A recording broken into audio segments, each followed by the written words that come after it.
Good morning students. कल हमने आपसे बात की थी डेप्रीसिएशन अकाउंटिंग के बारे में, और इसमें हमने स्ट्रेट लाइन मेथड को आपको एक्सप्लेन किया था, बताया था कि किस तरह से स्ट्रेट लाइन मेथड के अकॉर्डिंग जो है वो डेप्रीसिएशन जो है चार्ज किया जाता है। आज हम बात करेंगे आपसे डिमिनिशिंग वैल्यू मेथड, जिसको कि रिटन डाउन वैल्यू मेथड के नाम से भी जाना जाता है। हिंदी में हम इसको क्रमागत ह्रास पद्धति के नाम से भी जानते हैं।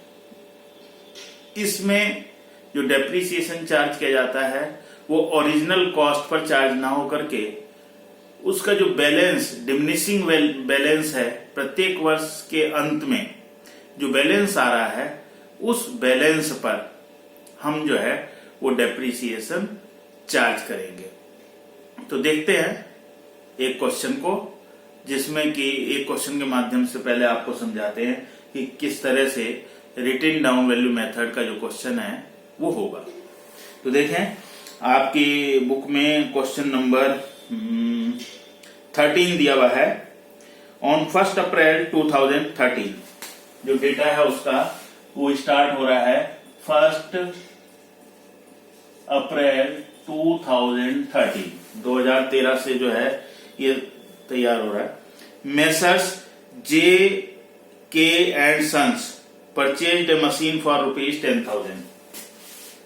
जे and K and sons purchased a machine on for ₹10,000। ₹10,000 की जो मशीनरी है वो परचेज करी है। The life of the machine was life and 10 years। 10 साल की इसकी लाइफ है, 10 years। और क्वेश्चन में कहा गया है they decided to depreciate the machine at 10% per annum। depreciation charges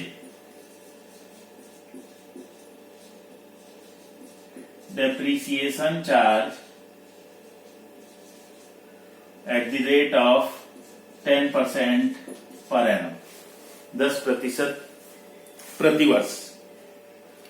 और क्वेश्चन में कहा गया है you are required to prepare the machine account for the first 3 years only. पहले 3 साल के लिए एक मशीन अकाउंट जो है वो आपको प्रिपेयर करना है। एंड अकाउंट्स आर क्लोज्ड, और जो अकाउंट्स हैं वो क्लोज किए जाते हैं एवरी ईयर ऑन 31 मार्च। 31 मार्च को जो है अकाउंट्स क्लोज किए जा रहे हैं। तो सबसे पहले हम मशीनरी अकाउंट बनाते हैं।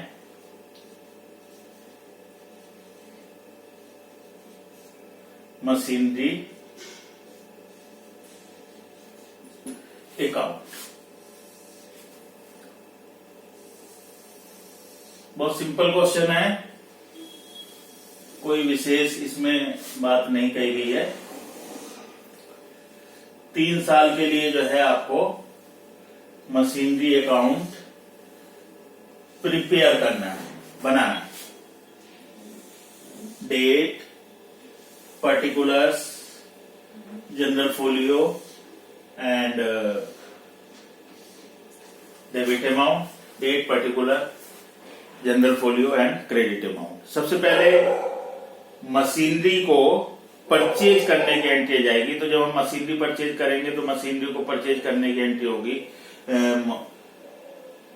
Machinery account debit, J and K and sons के यहाँ machinery account debit to bank account और कैश अकाउंट। तो 1 अप्रैल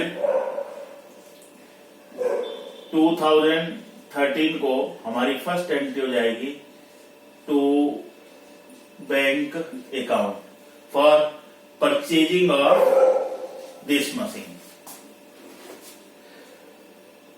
we have closed the account every 31st March. तो 31st मार्च 14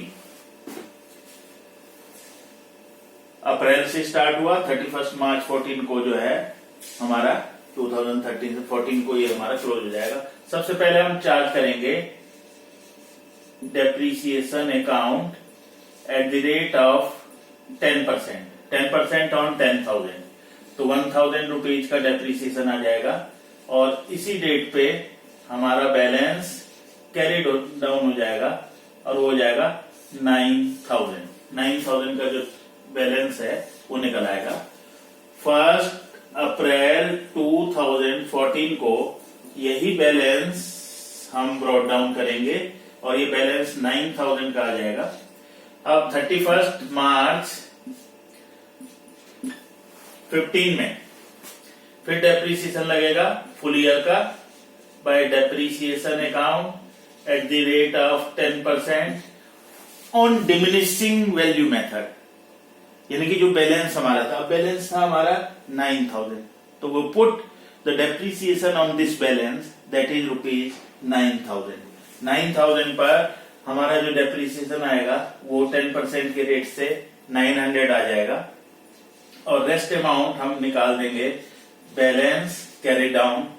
इधर का टोटल 9,000 है, इधर का भी टोटल जो है हमारे को 9,000 करना है, तो ये 8,100 का जो बैलेंस है ये हमारा आ जाएगा। ये बैलेंस 1/4/2015 को हम आगे लेकर के आएंगे टू बैलेंस बीडी। ये बैलेंस हम लेकर के आए 8,100। 31 मार्च 16 को हमारा अकाउंट क्लोज होगा, फिर डेप्रीसिएशन चार्ज होगा बाय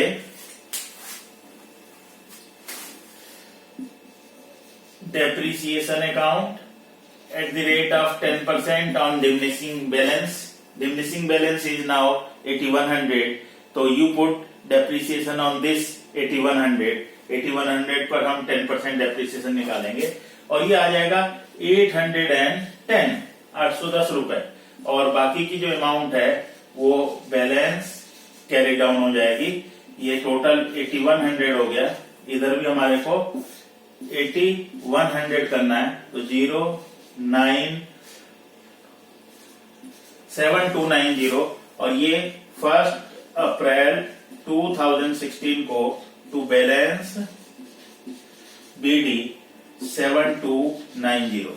अगर हमारे को 3 वर्षों के लिए बनाने के लिए कहा है, अगर नेक्स्ट ईयर का भी हमारे को ये अकाउंट प्रिपेयर करना होता तो हमारा जो डेप्रिसिएशन होता, अब ये इस पर 10% लगता 729 और फिर बैलेंस जो है हम उसको निकाल देते। तो डिमिनिशिंग बैलेंस मेथड के अंतर्गत जो डेप्रिसिएशन चार्ज किया जाता है वो हमेशा जो बैलेंस है, डिमिनिशिंग बैलेंस है उस एसेट्स का, उस पर जो है एक सर्टेन रेट से, जो सर्टेन रेट दी हुई है उसके बेस पर हम जो है डेप्रिसिएशन चार्ज करेंगे। तो ये था, आपने देखा कि डिमिनिशिंग बैलेंस मेथड के बेस पर हम किस तरह से मशीनरी अकाउंट को प्रिपेयर करेंगे। मैं समझता हूं कि आपको ये क्लियर हो गया होगा, कोई दिक्कत नहीं है। अब आपको क्या करना है, ये तो जो क्वेश्चन मैंने आपको दिया था इसी क्वेश्चन को आपने स्ट्रेट लाइन मेथड से भी करना है। You put this question on your notebook by straight line method. Straight line method से भी आप इसको सॉल्व कीजिएगा और फिर मेरे को आप दिखाइएगा। कल जो मैंने वीडियो में आपको वर्क दिया था, कई सारे बच्चों ने उसको मेरे पास भेजा, कुछ स्टूडेंट्स की कुछ प्रॉब्लम्स भी थी, उसको मैंने क्लियर किया और उनको वो बात समझ में आ गई। तो जब आप क्वेश्चंस करेंगे तभी आपको वो क्लियर होगा कंसेप्ट। इसलिए बहुत जरूरी है कि जो भी बात आपको बताई जा रही है, जो वीडियो आपको दी जा रही है, जो लेक्चर आपको दिया जा रहा है, उसको प्रॉपरली आप देखें और उसमें जो वर्क आपको दिया जा रहा है उसको करें। बुक से भी आप अपने क्वेश्चंस को कर सकते हैं। चलो एक और क्वेश्चन की और बात करते हैं हम। ये जो मैंने क्वेश्चन आपको बताया था ये बहुत सिंपल क्वेश्चन था और एक क्वेश्चन को लेकर के चलते हैं, उसके डेटा को लेकर के चलते हैं ताकि आपको और अधिक क्लियर हो जाए। देखें क्वेश्चन नंबर 14 है, आपकी बुक में, the plant and machinery account of Delhi textile limited showed a balance of ₹3,80,000 on 1 जनवरी 2015। 1 जनवरी 2015 को जो बैलेंस है वो बैलेंस शो किया गया है plant and machinery account, plant and machinery account में 3,80,000।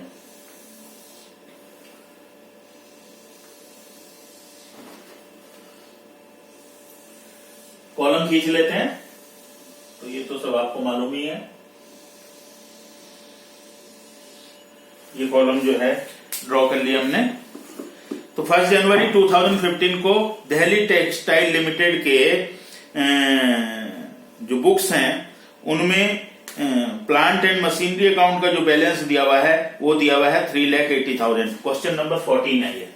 तो सबसे पहले 1 जनवरी 2015, 1 जनवरी 2015 को टू बैलेंस बीडी, बैलेंस हमारे को दिया हुआ है 3,80,000, 3,80,000 रुपए का ये जो बैलेंस है वो दिया हुआ है।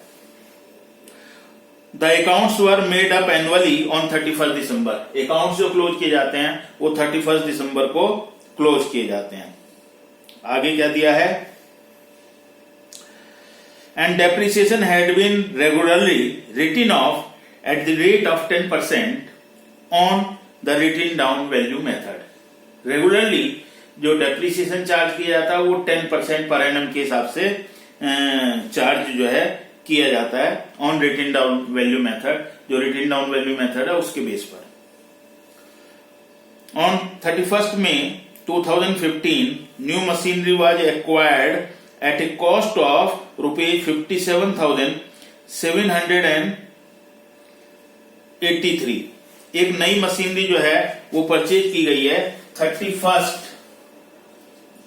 31 मई 2015 को। On 31 May 2015 new machinery was acquired at a cost of ₹57,783 to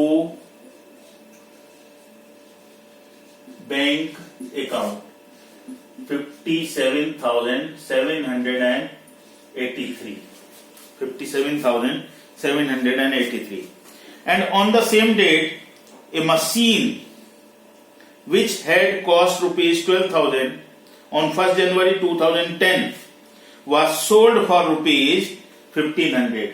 एक और मशीनरी थी जिसको कि परचेज किया गया था 12,000 रुपए में 1 जनवरी 2010 को, उसको सोल्ड कर दिया गया 1,500 में, 1,500 रुपए में सोल्ड कर दिया गया। तो देखते हैं, सबसे पहले हम इस डेट में उस मशीनरी की कितनी वैल्यू रह गई होगी उसको कैलकुलेट करते हैं। यहां वर्किंग नोट्स बना लेते हैं, हम वर्किंग नोट्स इधर की तरफ कर लेते हैं। ये तो कॉलम हो गया अमाउंट का, यहां वर्किंग नोट कब परचेज करी थी हमने, 1 जनवरी 2010, 1 जनवरी 2010 में परचेज की गई थी और इसको परचेज किया गया था कितने में, 12,000 में, 12,000 में परचेज किया जाता।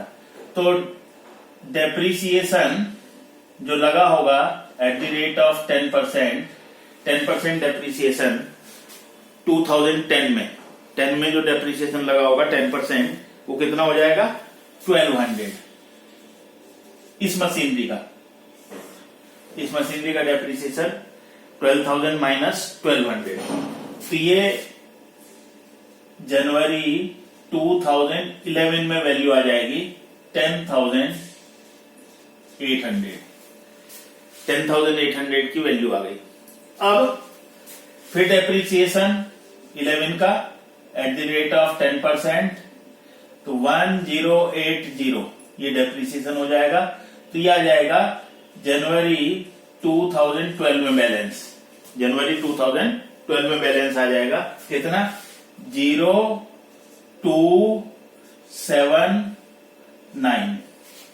9720 का ये बैलेंस आ गया।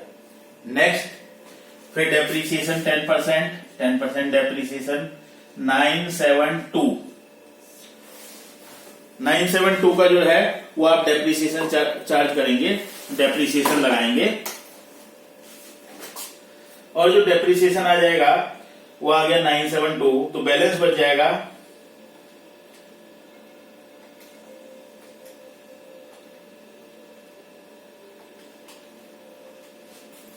8748। ये जनवरी 2013 में बैलेंस आ गया, जनवरी 2013 में। फिर 10% डेप्रीसिएशन हो जाएगा 875, अप्रोक्सीमेशन कर दिया है। तो अब बैलेंस बच जाएगा 7873, यह आ जाएगा जनवरी 2014 में बैलेंस आ गया। अब नेक्स्ट ईयर जो डेप्रीसिएशन लगेगा 14 में 787 डेप्रीसिएशन चार्ज किया होगा, 7086, ये जनवरी में 2015 में बैलेंस आ गया इसका 7086।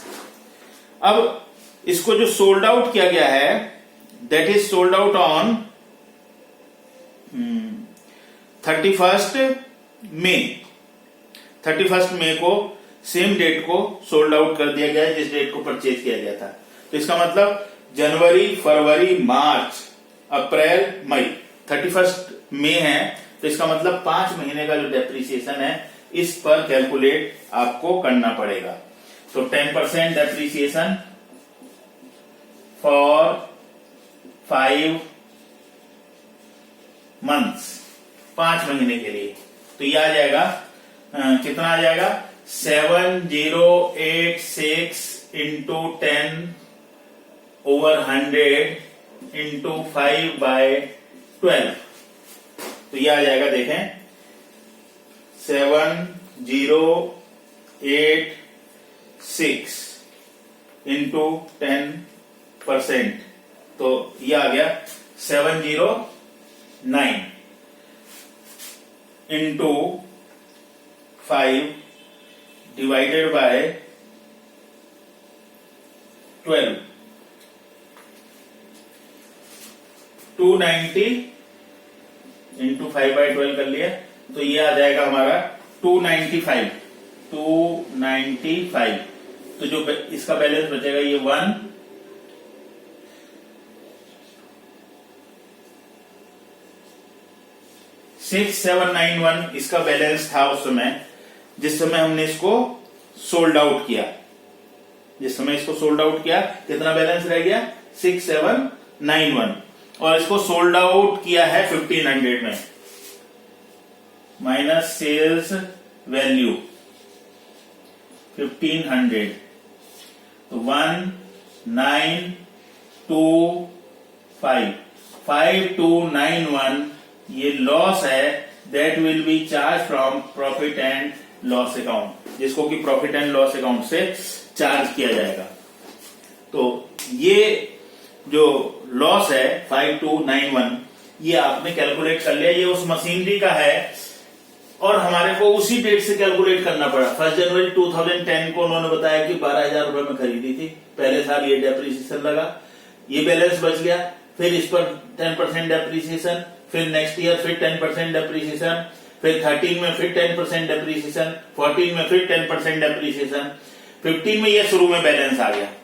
अब 15 में ही उन्होंने सोल्ड आउट किया है 31 मई को, तो हमारे को जो डेप्रीसिएशन चार्ज करना है वो 5 मंथ्स का करना है इस अमाउंट पर, तो हमने 5 मंथ्स का डेप्रीसिएशन निकाल लिया 295, बैलेंस आ गया 6791, इतने की मशीनरी जो है बच गई थी, लेकिन सोल्ड आउट हुई है ओनली फॉर 1500, 1500 रुपए में उसको सोल्ड आउट किया गया है।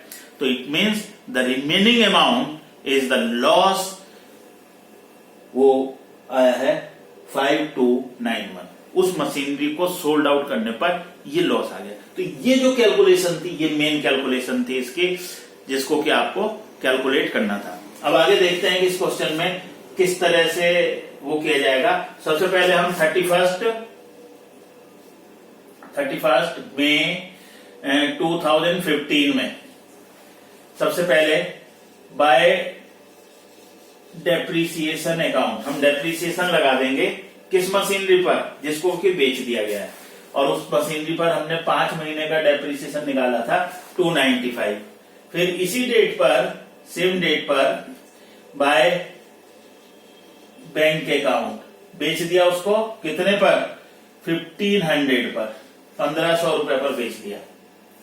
ठीक, फिर इसके बाद हमने निकाला by P&L account, profit and loss account. इस मशीनरी को सोल्ड करने पर हमारे को 5291 की क्या हो गई, लॉस हो गई, 5291।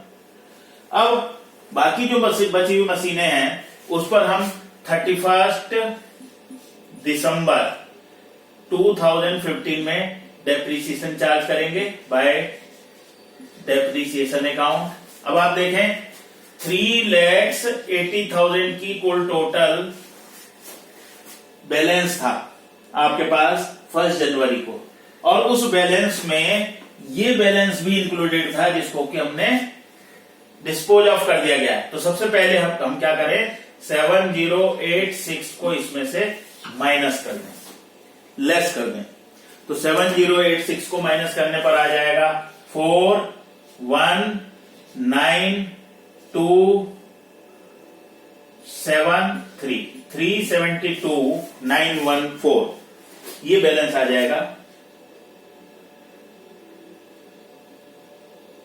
हाँ, ये बैलेंस आ गया आपका। तो हमें जो डेप्रीसिएशन चार्ज करना है वो मशीनरी पर तो डेप्रीसिएशन हमने अलग से लगा दिया।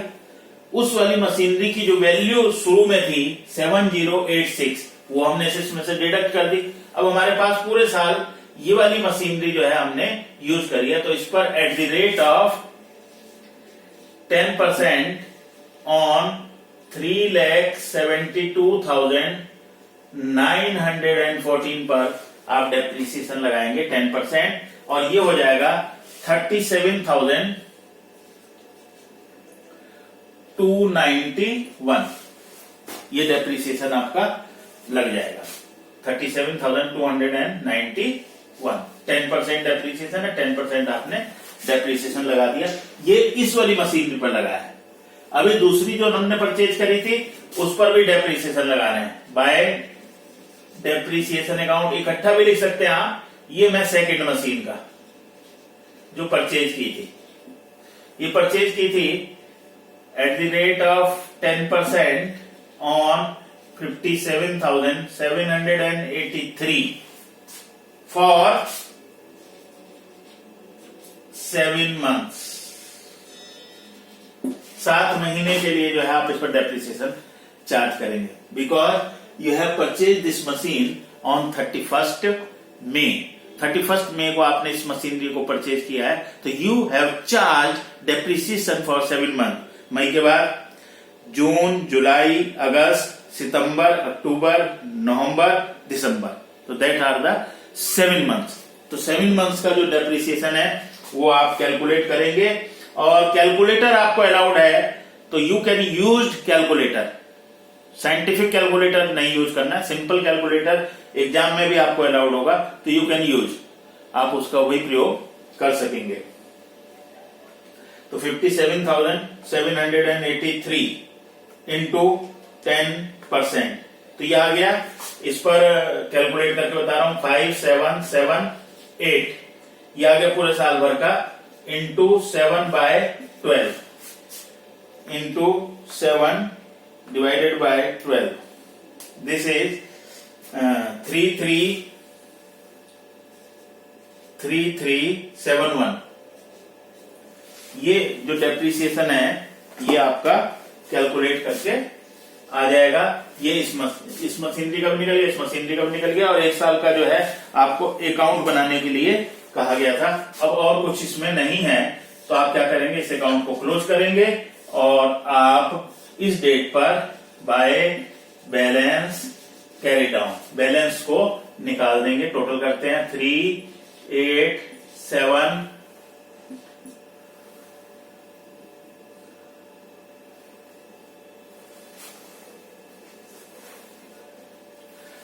387 then 7 3 4 4,37,783 ये टोटल आ गया आपका। और इसका जो है अब आप बैलेंस जो है वो कैलकुलेट कर सकते हैं। 43783 minus 295 minus 1500 minus 5291 minus 37291 minus 3371 is equal to, ये जो बैलेंस है वो बैलेंस आएगा 390,035 ये बैलेंस आ जाएगा। और यही जो है आपका क्वेश्चन था जिसको कि करने के लिए कहा गया था। तो मैं समझता हूं कि अब आपको क्लियर हो गया होगा। हाँ, जो भी क्वेश्चन आप करें उसके वर्किंग नोट्स को नीचे जरूर दिखा दें कि किस तरह से आपने किया है। शॉर्टकट करने की कोशिश ना करें। कैलकुलेटर जो है आप यूज कर सकते हैं, तो कैलकुलेटर की हेल्प से आप अपनी जो कैलकुलेशन है जो आपको इजी नहीं लगनी है उनको आप कीजिएगा, सॉल्व कीजिएगा। तो ये था diminishing value method. Diminishing value method से किस तरह से इस क्वेश्चन को किया जाएगा। तो इसके कुछ और क्वेश्चंस आप कीजिएगा, इलस्ट्रेशंस कीजिएगा, और जो मैंने पहले क्वेश्चन कराया था उसको स्ट्रेट लाइन मेथड से भी करिएगा। और जो स्ट्रेट लाइन मेथड के क्वेश्चन आपने किए हैं उनको भी डिमिनिशिंग वैल्यू मेथड से करने का प्रयास कीजिएगा। जो लास्ट वीडियो में हमने दिया था उसको आप फिर पुनः एक बार डिमिनिशिंग वैल्यू मेथड से करिएगा। और उसमें जो डेप्रिसिएशन का रेट लेना है वो लेना है 10% पर एनम। 10% per annum. इस क्वेश्चन को भी आप दोबारा कीजिएगा, इस क्वेश्चन को भी अब आप दोबारा कीजिएगा। और डेप्रिसिएशन जो रेट लेना है आपको, इसको अब जो सोल्व करना है आपने, पूरा सेम क्वेश्चन यही है। Only I can change the depreciation rate at the rate of 12.5%। आपको ये जो कैलकुलेट करना है ये 12.5% से करना है, 12.5% से। तो इससे आप इसी को डिमिनिशिंग मेथड से, डिमिनिशिंग वैल्यू मेथड से या रेटिंग डाउन वैल्यू मेथड से इस क्वेश्चन को भी कीजिएगा।